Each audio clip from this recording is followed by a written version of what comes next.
Monsieur le bâtonnier Joyeux, le rapport Léger envisage de passer en France à une instruction d'audience accusatoire où ce seraient les parties qui procéderaient aux interrogatoires et aux contre-interrogatoires et le président ne poserait qu'éventuellement des questions après que les parties aient fait ce travail d'instruction d'audience.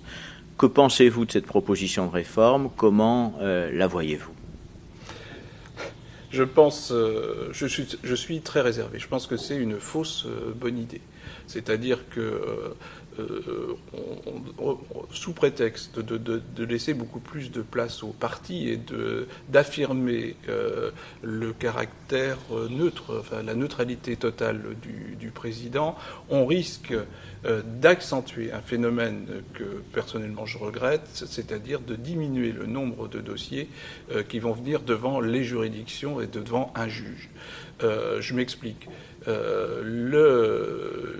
Ce type de procédure accusatoire est extrêmement chronophage et on sait bien que dans les pays anglo-saxons qui l'utilisent, les instructions d'audience durent plusieurs jours, voire plusieurs semaines, dans des dossiers dans lesquels, par exemple, nos dossiers d'assises durent 2 jours, voire 3 jours. Donc on se rend bien compte qu'à moyen égal, puisque c'est la tendance actuelle, on va juger beaucoup moins de dossiers. Et ça, je trouve que c'est extrêmement dommageable pour les justiciables et pour les victimes. C'est-à-dire on va renforcer l'utilisation de troisième voie, où là, on fait uniquement une gestion de flux et souvent, malheureusement, un abattage, et où les parties, qu'ils soient auteurs ou victimes, ne trouvent pas leur compte. Et puis en France, la victime partie civile participe à l'audience, éventuellement l'association de défense des victimes.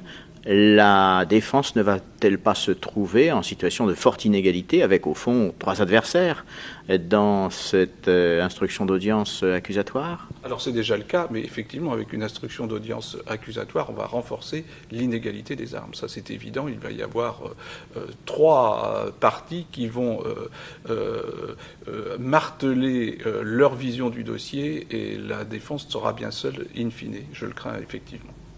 Estimez-vous qu'actuellement, il y avait véritablement des problèmes fréquents, récurrents, avec la question de la neutralité du président dans ces questions?